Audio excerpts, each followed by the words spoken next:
Welcome back to a special episode of Against the Call. I'm your host, Nick, and sadly, my co host, Michael, is not with us today. But most importantly, we have our special guest, Tristan Spurlock, with us. And before we get to him a little bit, you got to know about him. He's a former UCF basketball star. He played Summer League for the Detroit Pistons in 2015. He was drafted by the Cleveland Charge in round two, pick 11 in 2014 by the NBA D League. Now it's a G League, whatever. It's the same thing. And he also played 10 years. He played 10 countries in over 9 years.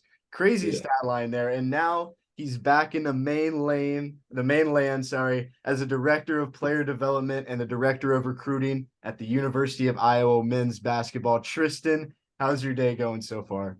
It's going good, man. It's going good. Super appreciative to, be talking to a UCF guy, fellow night guy. So, for me, it's just one of those things where like I look back on my time at UCF, it was so much fun, bro. Like the guys I got to be with. Still to this day, we got group chats. I talk to those guys all the time. So I'm still in Orlando. So but everything's going good. I'm, on the opposite side of it, the coaching side of it. So I'm enjoying it. Yeah, man. And that's a huge blessing for me to be a UCF freshman and have a former UCF basketball star on this podcast.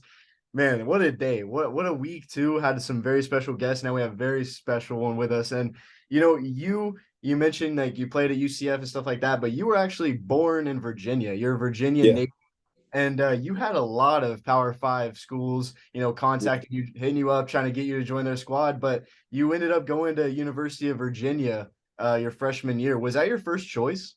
So I was born in DC, but I grew up in Virginia. So for me, I kind of knew early. I was an ACC guy, so I cut my list super, super early to really just like ACC schools. I went to Montrose Christian where Kevin Durant went, Terrence Ross, Justin Anderson, like a lot of big name guys went there. So, I always had those P5 schools coming in and talking to me, but I knew kind of early, I was a homer and UVA, committed there my senior year, started my senior year. Our coach got fired, so we got a new coach. So I opened up my recruitment, and Tony Bennett re-recruited me. So my freshman year, I did my freshman year with Tony Bennett. It was cool. It was, still friends to this day that I got people that love to death over there. So it was cool. Yeah, and you mentioned Kevin Durant went to your high school. He was a senior when you were a freshman, right? Yeah, he was a senior my freshman year. So I did my freshman year of public school, and then as soon as the season was over with, I went straight to the private school. Like 2 weeks later, got out of there and went straight to Montrose Christian, which was a blessing, man. Changed my life forever. You know what I mean? Just being around those caliber of guys every day. You're definitely not a big fish in a small pond. Like it's a war every day. Practice is a grind. You got to think my sophomore year we started Maryland, Georgia. I got went to Maryland, Georgia, Villanova, uh, me, and then another guy went to Maryland. Like that was our starter. So like every day was a grind. Every day was big time. Oh yeah, for sure. And Kevin Durant being there, man, did you teach him anything that he's applied to his game?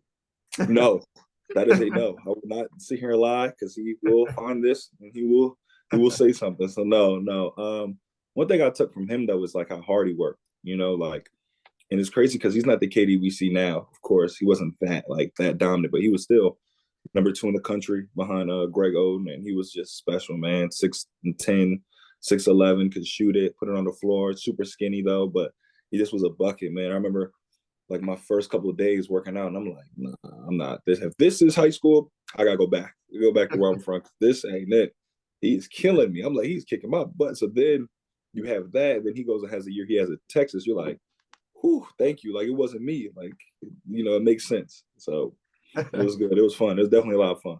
Yeah, definitely a learning experience for you, man. Getting to play with one of the best. And, you actually end up being one of the best yourself in high school. Yeah, You were Mr. Virginia for men's yeah, basketball. I mean, being a high school senior and getting that award, what was going through your head during that time? man.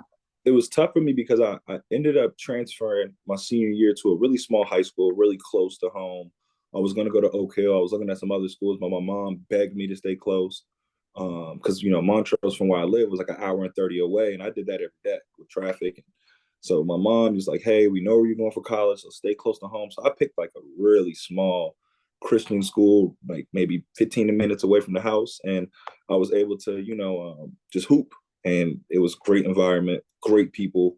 They loved me. They welcomed me. I mean, I remember like, we sold out like the third home game, and that was more sellouts than they had in the last 5 years. So it was kind of like, my teacher told me we made more in concessions in 3 games than we did all last year. Like, you know what I mean? Like, so Oh, for me, it was yeah. beautiful to be able to bring that to those people, those that the people that really like embrace me every day. And we went to all the way to a state championship. You know what I mean? And I went to a state title with, I think, none of my teammates played college basketball or even went to college for basketball or anything like that. So for me, it was cool. And, it's something I take with me forever. Like that, I was Mr. Basketball. And especially with some of the high schools you have in Virginia, like Oak Hill and Paul VI. And, my name is up there with like, JJ Reddicks and the Allen Iverson. So I always appreciate that. And that's something that's always going to stick with me.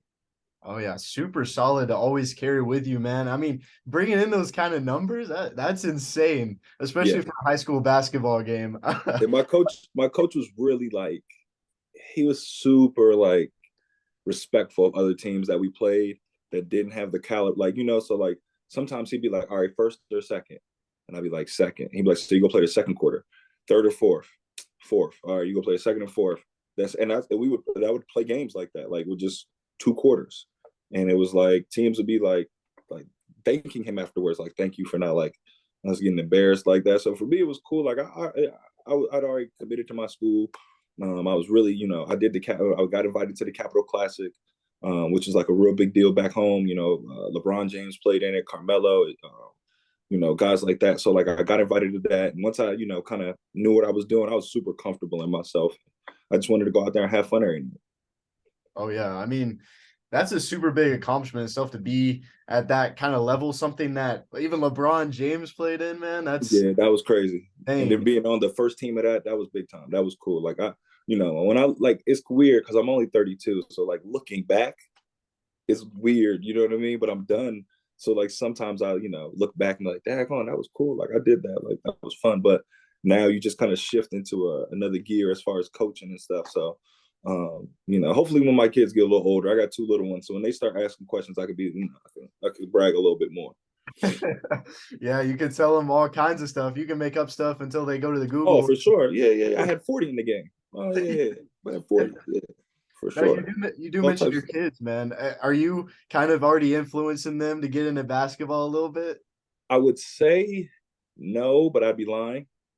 Um, I just yelled at my son the other day because I was watching basketball and somebody didn't box out. So I was letting him know, like, we don't play that. He's won. So I should tell you where I'm at right now.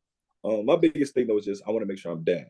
Like, super get them involved, want them to play, have fun, but just be dad and let somebody else handle the other stuff until we get to that point where, they fall in love with it. And once they fall in love with it, then, I take over from there. But my coach here at Iowa, he has 3 sons that all play that are playing currently.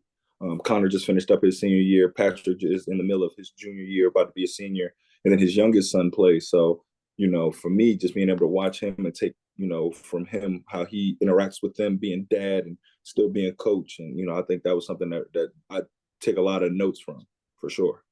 Oh yeah, I mean, the kid's 1 years old. He's already learning the basketball lingo. Yeah, His yeah. his definitions, his vocabulary is going to be So huge. it was cool too because my daughter's 2. So my Uh, daughter's 2 years old, and before the season started, the men's and women's program, we did like a outside event, and I brought my kids and Caitlin and Hannah Stolke. Some of the other girls were able to like take pictures with her. So then when they went there and they're doing their Final Four run, I was posting pics, and I was like, wow, like one day she's gonna like really thank me for these pics. oh You yeah. know what I mean? So it's been fun.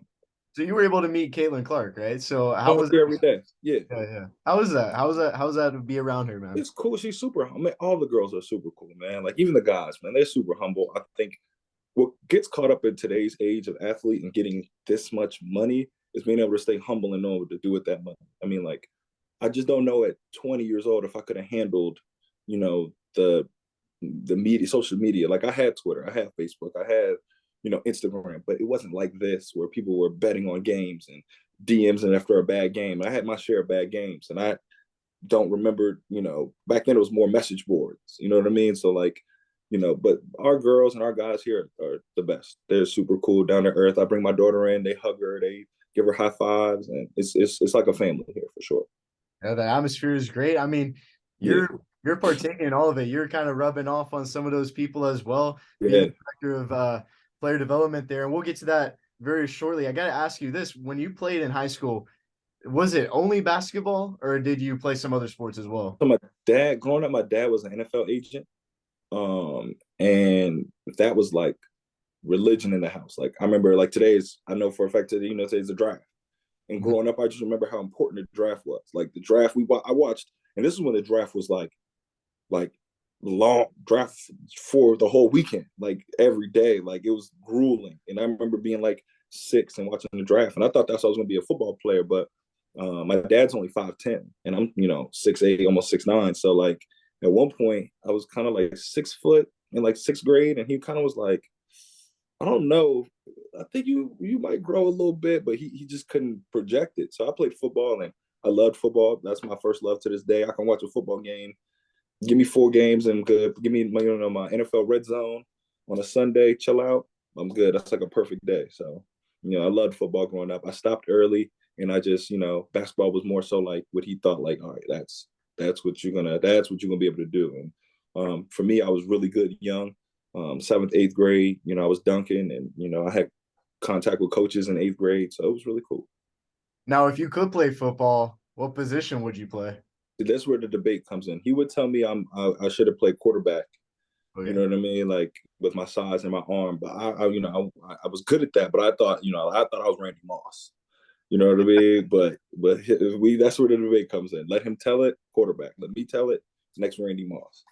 So Who knows, man? Who knows? I mean, besides that, you ended up being a great basketball player. And who was a basketball player that you looked up to while growing up?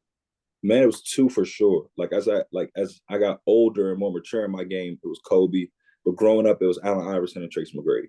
Like I thought you couldn't. I had braids like Allen Iverson. I had the sleeve like Allen. I had a big crossover like Allen Iverson. I thought he was like I thought he was cool. Like that was what I thought. He was little. At that time I was like 6 feet.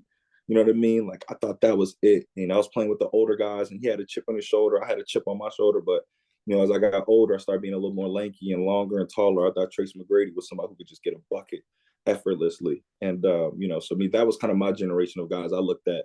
Now as I got older, probably like junior, senior in high school, college, pro, Kobe was that was the epitome. That was the standard for like, okay, he's the best. Like I didn't see Mike in his prime. You know what I mean? I saw Mike when he was with the Wizards, and that's because I was in DC. I was able to go to those games, but like prime for prime, I saw Kobe, and that was what I thought like was the best basketball player. If you could draw him up, would be him. Now, whenever you're being the director of player development at Iowa, do you kind of embrace that mama mentality with your guys? Yes, yes, yes, 1,000%. The guys would tell you that I'm up at 5, last one, and like you know what I mean. Like that's just, and I kind of was a player like that. You know what I mean? Like whatever time, whenever, whatever. It's kind of how we are too here. Like we'll play whoever, whenever, set it up. You know what I mean? Like this year we played Duke at the Guard. Cool, run it. Like, and that's kind of how I am with just the guys and whatever they need. Whether it be, hey, coach, I need to talk. Hey, I need to let's watch. You know what I mean? Whatever you need, when we need it, let's get it done. So. Now, you played at UCF in Mm-hmm. 2020, or sorry, 2012. That's my fault. You I'm about transferred. to say 2020, Yeah, man. 20, no, Listen, no, no, no. listen. And I got to ask you this. That was like over a decade ago whenever you transferred to UCF. How can you say the transfer like development and things like that, the process has changed over this past decade? Man, super different. Just the fact that guys can play right away. Um, I think that's one. I would say probably also just um, you know, there was no like social media buzz. So like there was no like, I didn't post any workouts or practice video of me at UVA, and I maybe would have had even more schools call. You know what I mean? If I would able to just be like, hey, I didn't play more so for this reason more than lack of being able to play. You know what I mean? And you see guys now who transfer with 3, 2, 4 points a game, and they go to either the same level, sometimes high, like it's crazy. So it also my sit out year. I think that, you know, what I got in that sit out year, I think some guys need when they transfer. You know, especially if they're not ready or capable, they need that year to grow, mature, get better, lift every day, work out more. You know what I mean? I thought that year was tremendous for me and my ability to come in right away on a really loaded UCF team. You know what I mean? That went to the NIT. We were good.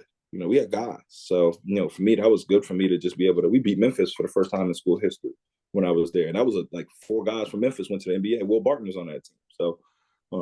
So for me, like being able to get ready and have that year and work out every day on game day, it was just a culture. And I think sometimes you get these kids who transfer in and out, there's no culture being built. Yeah, I mean, you mentioned like social media. There was no like Tipton edits being made of you in like a Yeah, different no jersey or Tipton. anything like that. No Tipton, that's for sure. That would have been cool though. That. Even when I like, you know, committed, like I just said my facts in. Like I didn't even do the hats or like TV. Like, you know, I remember when Georgetown they offered me, they wanted me to commit the same day they offered me. So they were like, yo, we got the media ready. Like I was never big into that. So like I was like, all right, bro. Like when I was in UVA, when I committed to them, I called and sent a fax in. Like that's how my, you know, national letter of intent, sent it in with the workout. Like I was real super like. So even now today, like it took me a while to really embrace social media. Like my fiance wanted me, I told her I was going to delete it. I was like, I'm going to delete all this stuff. Like I'm going to delete my Instagram, my Twitter, like maybe 2 years ago. She was like, why? I don't really need it. And now I'm like, thank God I didn't. You know, so many contacts, even how we reached out to each other. You know, I see the importance of, you know, social media, and I do a bad job of checking my DMs and all that stuff. So I'm trying to get better. So forgive me, everybody. I'm working on it. Yeah, man. The social media, the power of social media, man. That's exactly like you said. That's how we got in contact, and it really is powerful. I love it, and you know I'm glad that we were able to reach out that way. You're talking about like transferring and stuff like that. What did sell you on coming to UCF? Man, I would say style of play, number one. Only school I visited, so I went down there. At GW, I visited GW as well, but style of play, getting up and down. Donnie Jones, you know, was coming in, so he didn't have like a roster set. And for me, like when I got down there and met everybody and just saw how cool it was, I mean, the weather was great. You know, I love the fact that Towers, and if everybody who's been to UCF, you know, Towers is, you know, literally across the street. And I love that. I'm a gym guy. So being able to go back and forth, access to the gym. We had just got brand new shooting guns in there, which like back then was like, if you had a shooting gun in your gym, like that was big time. But now everybody got 4 or 5 of them. So, and just my teammates, man. My teammates took me out. Then we went and got food later the next day. Like it was cool. And like I said, man, those guys I'm still cool with to this day. Like, you know, we all got kids the same age, and it was a real family environment. And my coach, Donnie Jones, I talk to him to this day. Coach Tillis, the assistant coach, he's a head scout with the Dallas Mavericks. You know, we stay in contact. So it's really been instrumental in like me after basketball. And that's one thing they promised me, that after basketball I could be able to pick up the phone and call them, and I've been able to. Everybody talks about the Duke brotherhood, but the UCF brotherhood is there as well. Man, I'm telling you, man, like all my UCF guys, young, old, we all stay in contact. Like I got guys who I never even played with at UCF that, you know, I talked to, as far as like Chad Brown and even Taco, Big Talk. So Taco was I came in most of my senior summer when I was leaving, Taco was coming in. But I hosted Taco a bunch of times. Dwight McCombs hosted Taco Fall a bunch of times. Like, you know what I mean? Like BJ Taylor, all those guys, you know, Shaheed, Tank Effiani, he's over in Uruguay playing amazing. I played against him 2 years ago. Like, you know, I'm proud of all my guys, all my young UCF guys. Incredible. And I mean, at your time at UCF, you averaged 9.8 points, 5.2 rebounds, and 1.2 assists in 92 games. And you were a key player on this team. When you played at UCF, what part of your game did you develop the most over the span of 3 years? Man, you know what's crazy? Like, I know my first year I probably averaged like 7 points, and I was just a complete 3-point bomb like shooter. Like I would come in, sniper, threes. Then my junior, senior, I averaged like almost 12 and 5 because I just was more dynamic. I was getting to the basket, I was dunking, I was playing more up and down, playing with more pace, and you know. So for me, it was one of those things where like it was just growth and opportunity, and I played with some really good guys, man. Keith Clem, He was, all player. I mean, all league guy. You know what I mean? He was, up for player of the year a couple times, and Isaiah Sykes led the country in triple doubles. So I got guys on my team like, my year and a year older that were like really instrumental in me being like really good. And even my sophomore year, we had Marcus Jordan, and people sleep on him all the time. He was good. Man. Marcus was a bucket, bro. Marcus, we beat teams, man. I think like we beat UConn the year after they won a national championship, number one in the country. In the Bahamas, came in there, smacked them, whooped up on them. You know what I mean? Like we beat a lot of good teams. Memphis that year, I think they went to like the Sweet 16. We beat them. Like we beat a lot of really good teams. So I mean, for us, for me in particular, one thing I worked on was just being an all around complete player. So like, man, that 9 points, man, that sophomore year threw me off, man. A little bit better that sophomore year, I'd have been better.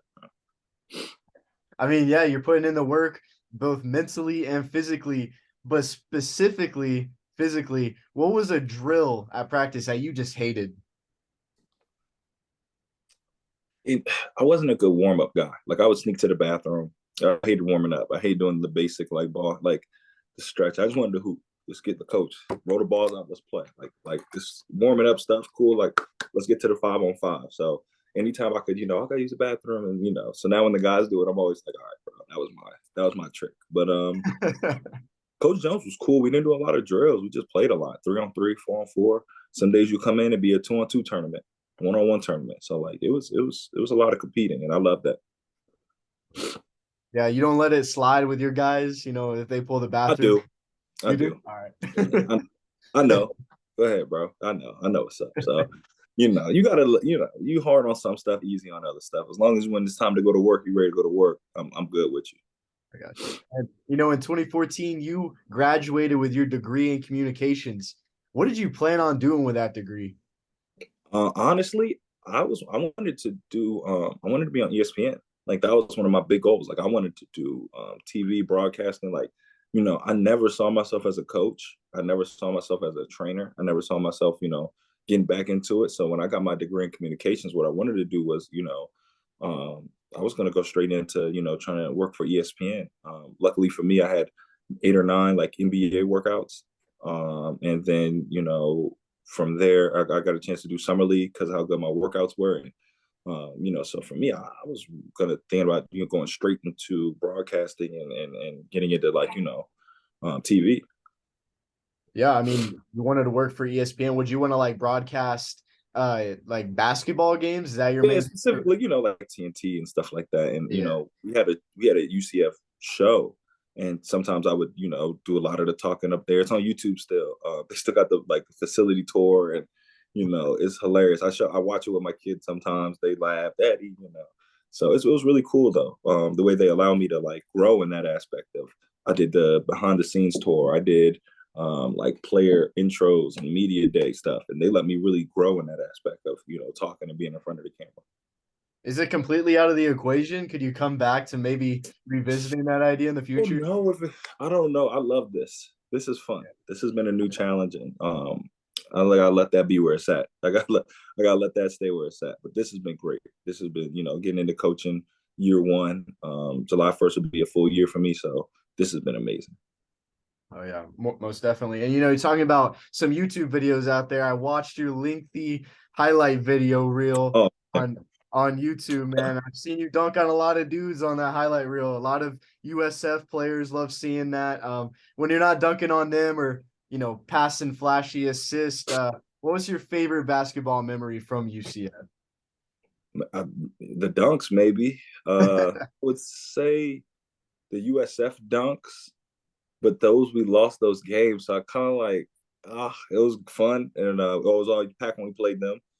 Probably my senior year on the road when we beat USF. Zeke hit a game winner. Like at the buzzer, I had like a crazy stat line that game, like 17, 11, 5, like something crazy. And I had like probably one of my better overall games like ever. And I had some good individual performances, but like I loved when we got the win at the end. With a good game, that always was fun. Memphis by far. I'm tripping. Beating Memphis at home, rushing the court. It was packed. I had a good game. I had a block at the end.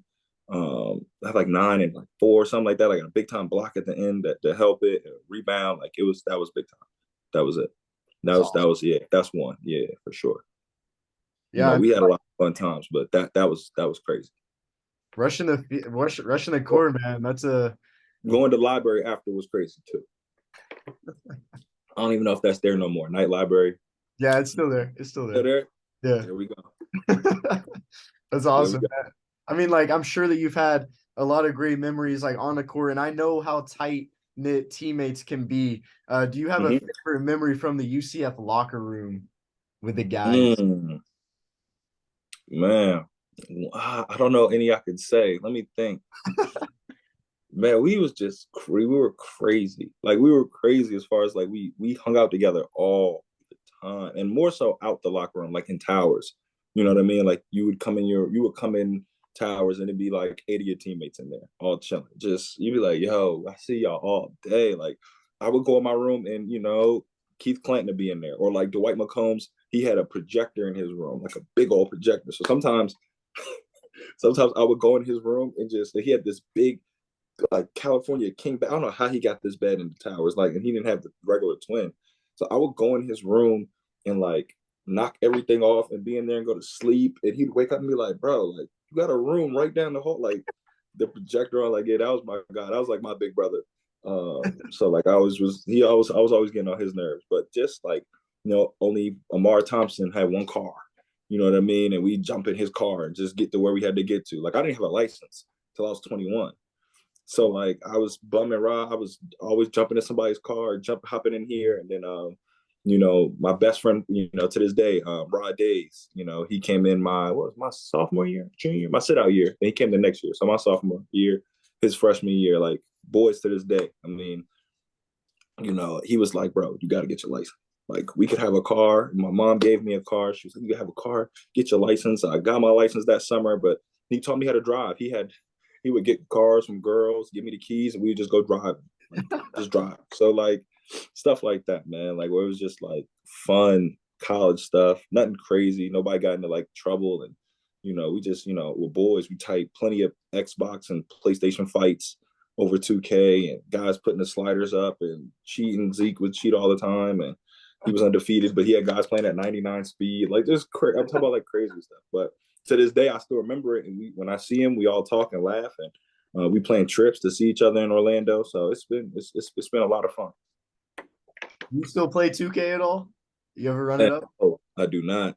And the guys tell me all the time, like, "You weren't that good when you played." I was like, "I'm telling you, like back in the day, on the sticks." But if I do anything, I'll do Call of Duty. Okay. All right. That's I've been fair. on Call of Duty. It's hard with the two kids, man. And then like Yeah. I don't want to play in front of them. You know what I mean? Like I get in trouble when my daughter starts laughing when I'm playing. I've got to cut the game off now. So, Just wait till but they're old enough to like get one, so you can use that as a tool yeah, to play with them. man. The duties what I'll play. I'm not good at it though. I must admit, I'm terrible. But I lie to the guys and say I'm good.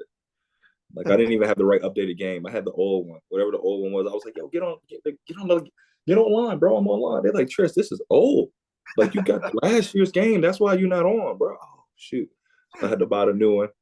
That was terrible. $60 down the drain, man. Oh, I stink. So that's my um, guy though.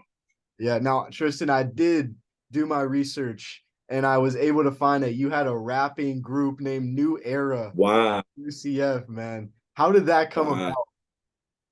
You mean how it didn't come about? Because we didn't get nothing from it. Um, man, that members always change. But if I get this right, Bobby Herdowski, who's a coach at BYU now, he managed our money, which we had none. Old NCAA, we ain't had no money back then. Rod Days didn't rap, but he was a part of it. Keith Clinton, me, AJ Ramsa. I don't know if you guys know AJ Ramsa is widely, famous now. He's a professional trainer, motivational speaker. He trains guys like, the lead singer of Maroon 5, and just he's on the West Coast. He's big time, man. Some of your favorite celebrities work out with AJ Ramsa. He was our point guard. Another guy that I love to death. But yeah, it was just a little group we made up. We never rapped. We actually got booked for something. We got booked. What did we get booked for? We got booked for something. And then I had to call them like an hour before, like, "Yo, like, we're not really a group. Like, we don't rap. We have no raps. We have no band. We have no music. Nothing's coming out." And the guy was mad. He was really, really mad. Like he was like, like, I gotta get somebody to replace you guys. Like, I was like, look, bro, don't know what to tell you. Shit, we didn't sign a contract. We didn't sign nothing. So listen, I'm not getting me in trouble. Coach Jones ain't gonna come kill me. But we did have a rap group. That's awesome, man. I wish you actually did rap. I would listen. I would get it on Man, Spotify. I don't know, man. Back then it was different. You couldn't do that stuff back then. You couldn't rap. You couldn't make no money. Mm-mm. Now, music was a little bit different back then. We're talking about a decade ago. Did you have a specific song that you would play before Mm-mm. UCF games to get you hyped? I was a. I'm trying to think who was like Drake. Of course, was still out back then. I was a big Drake guy. Um, funny story. Funny story. All right, so only a couple people gonna remember this. So we used to listen to Drake and Rihanna. I think it's like what's the song's called like "What's My Name," and we used to listen to that before games. And then we won, we would play it afterwards. I don't know why, but that's just what we would do. So we won like 14 straight games my set out year. Like we were like 15-0, 14-0, beat Florida at the Amway Center. First time in school history, like we were on a roll. And one day we played it and we went out there and lost to like, I think we lost to Houston. Coach was hot. Cut, you guys were listening to that stupid music before the game. No more music before the game. Like he was mad. And then so like that was always something I remember, like, man, like we was on a roll, coach. like we went 14 straight listening to that. Like relax. But Drake, I was a big Drake guy. I still am. I like Drake. I like Jay-Z.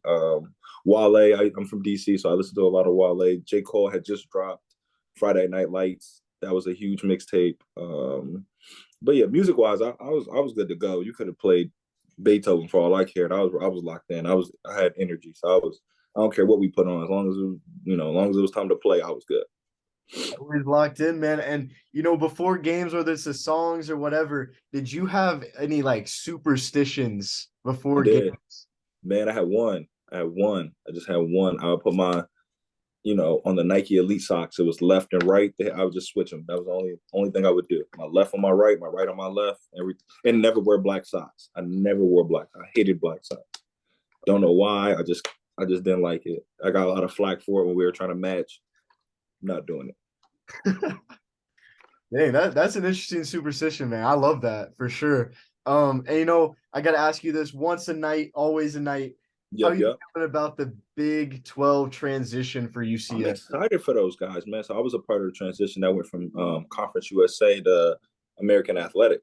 You know what I mean? So for me, like, I'm excited for those guys. I think it's a great opportunity for the school. I think it's a great opportunity for them to grow and just, more elite competition. I think will help with recruiting for them, getting guys down there. Like, I'm excited for them. I think it'll be good for the program. And football. I'm a big football guy, like I said. So I probably watch more football than basketball games, just because of the season and how hard it is to catch a college game when you focused on, your stuff you're trying to do. So during the football season, I watched all the UCF football games. I think Gus Malzahn's done a great job. He's getting guys coming in, especially recruits. He's got it, jumping down there. And, UCF's a beautiful campus, man. Spirit Splash is a real thing, real tradition. You know what I mean? Even though, fun fact, I never got in that water. Wasn't doing it, but it was fun. It was great. I loved it down there. So for sure, like I think I'm going to the Big 12. It's gonna be big time. It's gonna be fun. It's gonna be dog fights every night though. So it's gonna be worth it though. Kansas every year, man. That's gonna be some. Crazy. It's crazy. Hopefully I can. When I gotta figure out when they play Iowa State. Hopefully I can pop out and we play Iowa State too. So hopefully when they get up there, it's only about an hour 15 away, so I can travel up there, see some guys. Oh yeah, oh yeah. And sadly, we got to end the rivalry for a little bit with USF.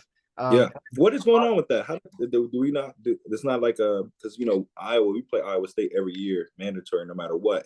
It's not like that. Yeah, it's like so with Iowa State and with Iowa, they've kind of like grown to terms with each other. They got contracts in place to Yeah. kind of like get it going. But for USF and UCF, it's all new. So those contracts and those like scheduling probably won't be done until like 2028, 2030, Oh, like that. And that's that's gonna depend on if like they think it's that big of a rivalry to that's even. true. I mean, that war on I-4, that was a great way to term it. You know what I mean? I thought that was cool. So before, when we were in Conference USA and they was in the Big East, we played. Mhm. not twice a year, but we played that the year before. And then yeah, we played USF every year. So that was kind of before we got into the same conference. So and then when we went to American Athletic, we caught them twice. We played them twice a year. Yeah. So you know what I mean. I hope that continues for them. I think that's big for both schools. Not really USF, they stink, but it is what it is. Always forever. I'm always feel my way about them, but Oh yeah. what I mean. So it should be fun. That's just gonna lead me right in my next question, man. There's the viewership for this like channel is kind of split. We got the USF fans and the UCF fans. We got some other people out there, but for the USF fans and UCF fans watching, what's one nice thing that you can say about USF?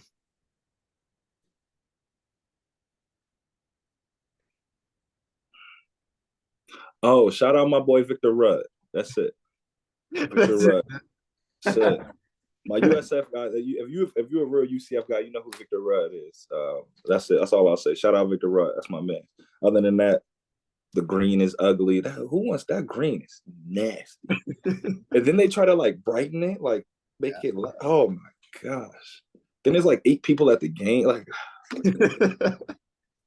Yeah, man. Well, they'll let us know when they finally get that football stadium going. yeah, I don't need them trolling me on Twitter now that everybody, there's no more verification. So I don't know who's who's really who. So I don't want no problems. No problems, USF. Good luck.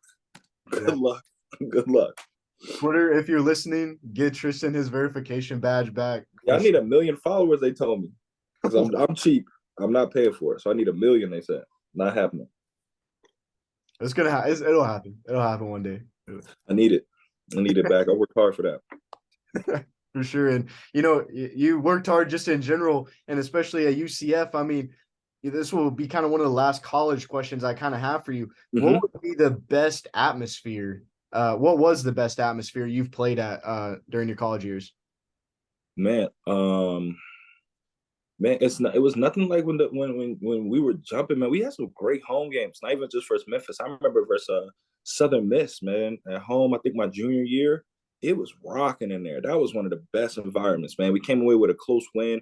Keith Clanton got a block at the end. I had like a big time putback dunk, like that thing. It was packed. It was jumping in there, man. So I always appreciated the fans in Orlando, man. Whether I was at a game or just going to get a burger or something like excuse me, we had so many great fans to this day, man. Like it's beautiful to just be around. And when I go back, and I haven't been back in a little bit, but hopefully this summer I can touch back to Orlando, and people for the last couple of years either wishing me good luck here at Iowa, or I played in the TBT um, with some UCF guys, and the fans came, and the way they supported. So like UCF to me is like always going to be have a special place in my heart, and a lot of those home games, whether it was Southern Miss or even when we got to go on the road, we traveled well. We played Louisville, we had fans there, like so it was great, man. And then of course every USF game was packed out.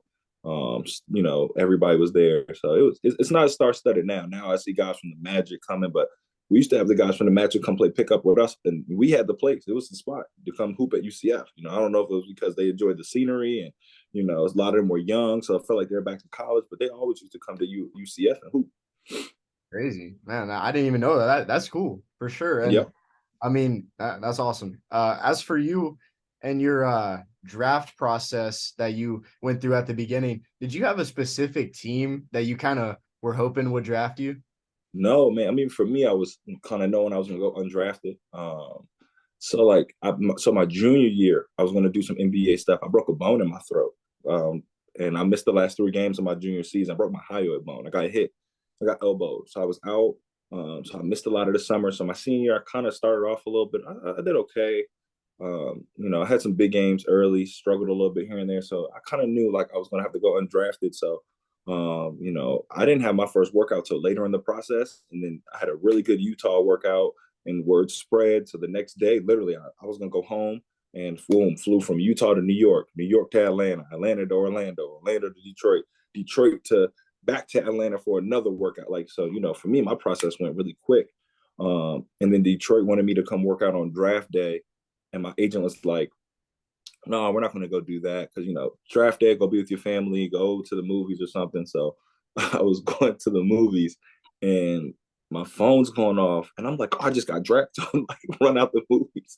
And Detroit was pretty much like, hey, we're not going to use our draft pick, but we want you to come do summer league with us. And they were the first ones to offer it. And Van Gundy was there, and this Hughes had played. He had coached in Orlando, so he was really familiar with me and my game. And him and Coach Jones were really good friends. So it was great to be able to do that summer league. Yeah, I mean, you mentioned the summer league. Take us through that experience for you. How was that playing for the Pistons? Man, it was cool. I mean, average 10, 3, and 3. That was really cool. Being in Orlando where I have been for, the last, 5 years of my life, and being able to hoop there and do summer league was a blessing, man. It's something I always, appreciate and cherish. And then, the process starts again with the G League stuff. I went to Utah again. They invited me back out there to do a mini camp. And then when the process came with the draft, I thought they were going to draft me. And then I was 29th overall, which is like second round 11th pick, but like the 29th overall pick, which was really, again, a blessing and something that, like, now that I'm older, I appreciate so much. It was great. The G League really wasn't for me. I probably should have went overseas right away, but just being able to be drafted, play in it, and get that experience, meeting guys, it was cool. It was really cool.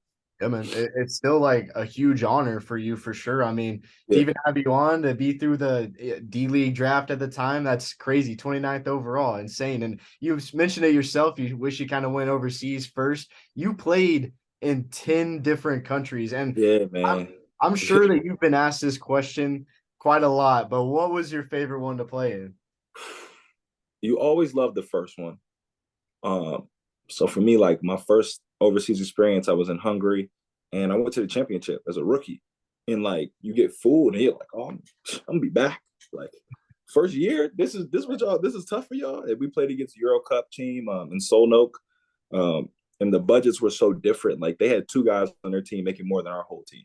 So their two players made more than our whole roster. Dang. So like, when you take that team, we lost in game 5. You know what I mean? We took them, it was a five game series, lost in game 5, took them all the way to the max. And, for me, I'm thinking, oh, I'll be back. I wouldn't mean, I'm winning 10 of these if this is what it is. And, I didn't go back until my last year when I was in Mexico. Went back, I went back to back years. And then my last year, I finally won one. Won a championship, and it was kind of like, wow, this is great. This was big time. It was everything. I loved it. My favorite place, though, as far as like culture, I'd have to say I'm not gonna count Mexico because I feel like that's too close to home, and they have everything we had. Argentina was cool, real cool, just different way of living. They have a thing there where at a certain time, like maybe like 1 o'clock, everyone goes home, eats lunch with their family, and the whole everything shuts down. Nothing's open from 1 to like 6 p.m. So like if you don't get anything to eat out to eat from 1 to 6, you better hope you got food in the house. If not, you're hungry. So that was cool. I loved Argentina. China was great. I played in the NBL, which is like the summer season of China. The CBA happens during the regular season. The NBL is like the summer league, if you would say, type deal. That was fun. And just my overall experience. I played in a lot of different countries and had a lot of fun doing it. Oh yeah, for sure. I mean, that we talked a little bit about the college atmosphere. What country had the best fans? Oh man, pre-COVID, Mexico was wild. They love basketball. I mean, like what packed. Hungary was packed. Everywhere you go, like once you get to like, because I played in the playoffs and big games, so like Argentina was great.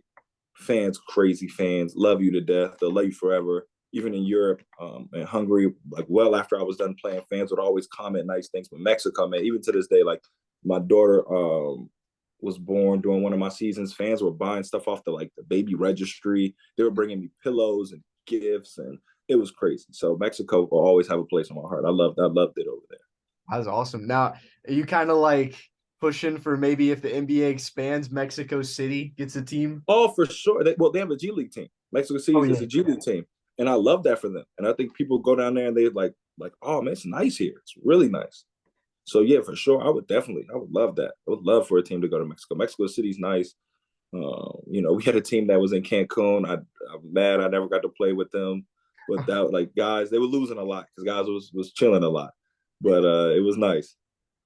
a team in Cancun. That's kind of where you go after you lose a big game. So Yeah, they were there. Win or loss, they were there. So they're no, it living was it different. up, man. Yeah, but we're talking about all these different countries that you were able to Hmm. play in. What was the strangest like foreign food that you ever ate? Oh, China for sure. I used to have that video on my phone. They tried to get me to eat all types of stuff. I wasn't doing. I'm a picky eater. I could eat the same thing every single day. They had me trying food. I'm not trying that, coach. No, I'm not doing that. I'm not eating that. Whoa, that's still moving. You got it. I'm good. Don't need to try it. China for sure, hands down. Argentina had the best food. Israel had great food. But China. Mm-mm. You're not the first person to say that on this And show. Mexico ruined me because like the authentic taco and like the food was great, man. So now you come over here and it's like, oh, it's not the same. Like we were getting tacos, and then funny story, my fiance, one of our first dates was over in Mexico, and she was oh, I'll pay, and I'm like, all right, cool. So I think she got like you get the alert of how much food is, like how much your bill is, like when you pay. And she was like, she was like, all that food was like $10. I was like, yeah. She was like, oh, I'll pay every day. Every day we go on out here, I'll pay. No problem. But I was like, oh yeah, wait till we get back to the States. Keep that same energy. So That's when you pop the cool. question right after Yeah, that. yeah, kind of sort of, yeah. Yeah. Yeah. Yeah, it happens like that. That's awesome, man. Your family, you're a big family man. I mean, you Yep. talked about your dad a little bit before, and your family made the travel the journey, I'd even say from Virginia all the way to Orlando for some games. And I Yep. gotta ask you, did they ever show up to any of your overseas games? My dad did. It's just hard because when you fly somebody overseas, they can't come for like a week. Mhm. They gotta come for like an extended period of time. So my dad did. He came to my games in Hungary, but they streamed all my games. They've been to more of my college games than and in me coaching than overseas. And for me overseas, when I went over there, I always kept it like, look, I'm here for 8 months. I'm locked in. When I'm home, I'm home. When I'm away, I'm away. And so but they always supported me and really loved the fact that I was playing and doing what I love to do professionally. They were really happy about that. Yeah, that's awesome to hear. So your dad was the only one to make it, but that support was still there. Even when you played at UCF, I saw like a clip, man. Yeah, You had mad support there. I love it. I did. We had a game in Southern Virginia where my dad is from. We played ODU, and I had like 40 to 50 people there, like from people that went to my church to aunts to fake uncles. Like everybody came, and that was one thing that I liked about UCF. We captured a lot of moments for me personally, like that episode's on YouTube. Like I love that my kids can, we can just pop that on, and that's something that comes up. UCF was kind of ahead of its time as far as like putting stuff on YouTube and on TV and having its own channel. And I just always thought that like UCF was just the amount of people we had with it being one of the biggest schools in the country. I just thought we could have did more with that, more with the social media. Like, why didn't guys have 20,000 followers like these other schools? We got more people. You know what I mean? So I think that was kind of the only thing I would say. Like, I didn't like the disconnect in that. That makes sense. For you personally, just last year, we mentioned it before, you wrapped up your 9-year career playing Yep. professional basketball, and now you're the director of player development and director of recruiting at Iowa men's basketball. Can you tell us what the job entails for being the director of player development? Man, it's just kind of everything. And with COVID and the rules that we have in place, I was able to get on the court where one of the coaches or two of the coaches were out recruiting, then I would be able to step in and fill in and help out. So where most op guys or guys who are, support staff, I would say, they don't get that opportunity.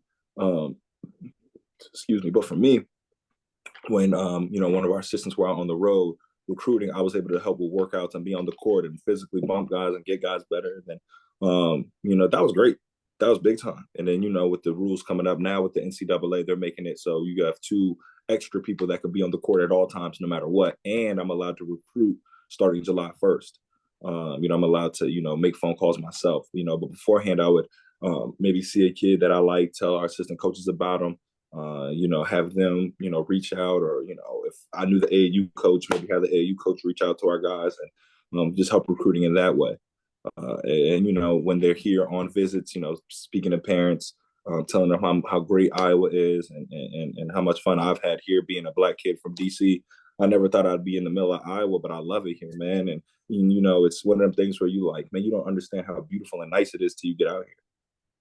Yeah, and I gotta ask, I mean, how did this come up? How did you get this job at Iowa? Man, such a long story. I'll try to keep it short. So my fiance's family's from Iowa. Long story short, when the pandemic hit, we moved here, and she was pregnant. So we were going to go to DC, but she was like, I'm pregnant. I'd rather be, close to my mom. Her mom was living right in the middle of Iowa City, literally like I could almost from this window see her house like further down there. So that's how close I was. I knew nobody. And I got a chance to, start training, start working guys out. And, I worked out some of the Iowa players, some of the Iowa guys. And it just was an opportunity that presented itself 2 years later. I was still hooping, and I had an offer to go back overseas that summer. I was gearing up to go overseas. And when the position opened up here, one coach retired, one coach left. And then, we promoted guys up. I was like, I was really excited. And I talked to coach, went through the interview process. It made sense. And, I just retired right then and there. Like I didn't have I was still hooping. I was, getting my mind ready, working out. And when the opportunity came up to be a part of a Big Ten program, I could never turn that down. Yeah, I mean, God opened up a bunch of doors for you, man, and it's 100%. All God, amazing definitely not me. I take no credit in that, man. Sometimes, from what I've learned, it's not about, even what you know is who you know, and are you ready when your time is being called. And that's all I try to do is stay ready. So, God is always talking about you in doors you're not even in. So you just gotta be ready when it's your time to walk through that door. Yes, sir. And I mean, with that, do you kind of consider yourself being like a kind of older brother figure to some of the guys that you're working with? For sure. Brother figure's kind of hard because, you never want them to, take advantage of that, but it is hard because I did just finish playing. So I'm able to, still talk to them in a player hooper mentality type of way for them to understand, like you can't BS me. I just did this. I mean, like I know this is hard, but it ain't that hard. You know what I mean? Whether it's conditioning and I jump in and run just like they running, or they might come in and I might be in a full sweat because I have my own workout, or I'm in the weight room lifting whatever they lifting, and they like, damn, Tristan, you still trying to, yeah.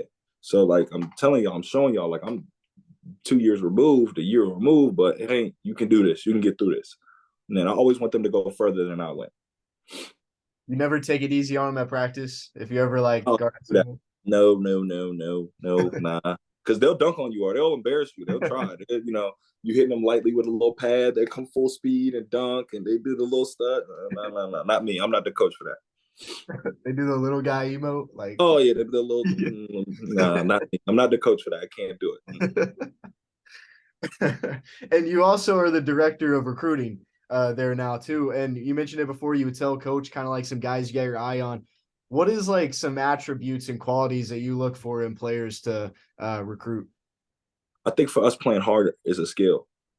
Guys get better here. I mean, we want to have another first round pick here. We had a first round pick last year, arguably one of the best players in college basketball history, and Luka Garza went here. So like, he didn't start off. He wasn't a number one recruit. The Murray brothers were 385 and 386, I think, in the country. And so when guys get here, they lock in, they focus, and they get better. So for us, we don't care what your ranking is. We don't care, who else has offered you. If we like you and you fit with us, let's go. Let's come hoop. Let's come get up and down. Let's go play basketball. Let's have fun.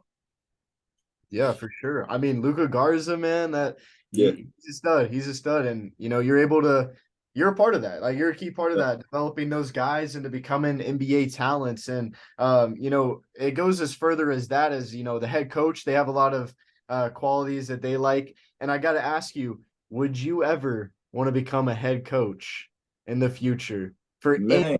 any level of basketball? You know what? Again, I try not to put myself in a box or put a limit on what God has for me, because I didn't expect to be here. You know what I mean? And God put me here, and I'm going on year 2, and so I would never ever diminish anything that He might have for me in the future. If anything, I would be excited. I would welcome the challenge. But right now, I love the spot I'm in. Love the position I'm in. I love the way I get to interact with the guys. I'm super happy and grateful for the position I'm in and how much fun I'm having. Coaching these guys. We got a great group coming up, and Patrick McCaffrey and Tony Perkins and Desante and Josh and Peyton and even the freshmen we got. We got a top 25 freshman class coming in. Really, really good. I'm enjoying, what those guys are going to bring. And, so for right now, for the next foreseeable future, I love, where I'm at in the coaching realm of it. I'm still learning, still growing, still, growing my connections, doing stuff like this, which I think is super fun that I can, talk to, let, my UCF people know what's going on. And so I'm enjoying the process, I'd say. Yeah, I wouldn't say no, but I would have fun. I don't even know what like I don't even know what defensive schemes I'd run if I was a head coach. You know what I mean? So right now I got a lot on my plate. My plate is full, so I don't want to dip over there in that plate. yeah, that's down the road, but Yeah, it's a possibility, man. Next national championship coach right here. I'm telling you, don't let me win one, boy. It's might not go back to work.